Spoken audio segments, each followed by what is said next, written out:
sensitive to insult, and a rough, punkish swordsman. In the spring of 1521, a very large French army attacked the fortress town of Barcelona.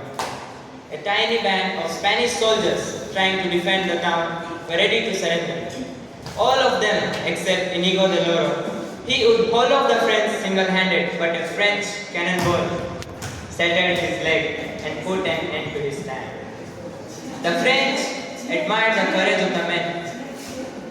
They carried him on a litter back home to his castle of Loyola.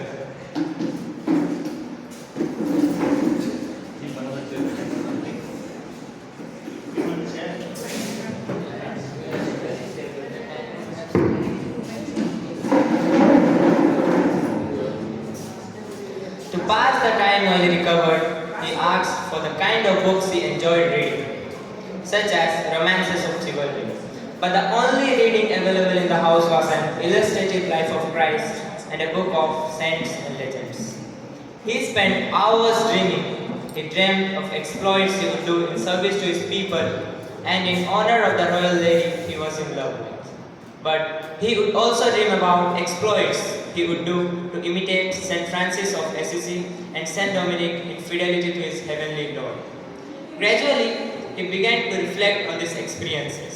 He noticed what was going on within, but both kinds of dreams engaged him completely.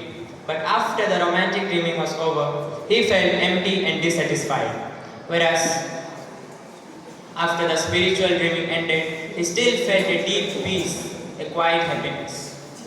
His eyes were partially opened, and he began to wonder at this difference and to reflect upon it.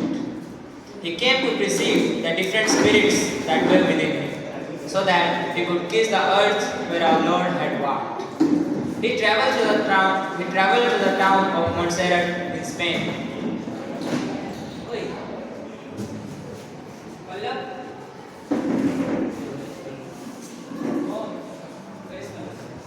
He traveled to the town of Montserrat in Spain, where he gave away his fine clothes to a poor man. Then, in an all-night visit before the Black Moradon in the church of the Mendestine, he hung up his swords and dagger.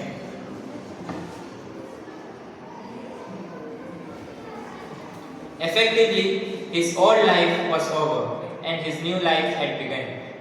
He went to the nearby town of Madrasan with the intention of staying there for a few days, but those few days turned into 10 months, and he begged for his food in the town. As we see him here, he spent much of his time in prayer with God, praying as much as 7 hours a day. He had moved. So he decided that he needed to get an education in order to help students.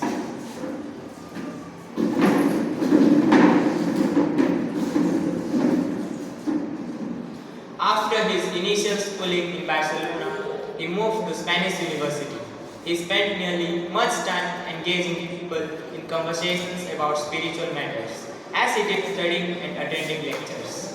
Such conversations got him into trouble with the Spanish Inquisitions, and he was put in prison 3 times for interrogation.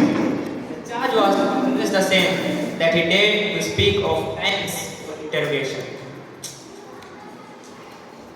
The charge was always the same, that he dared to speak of theological matters when he did not have the reading.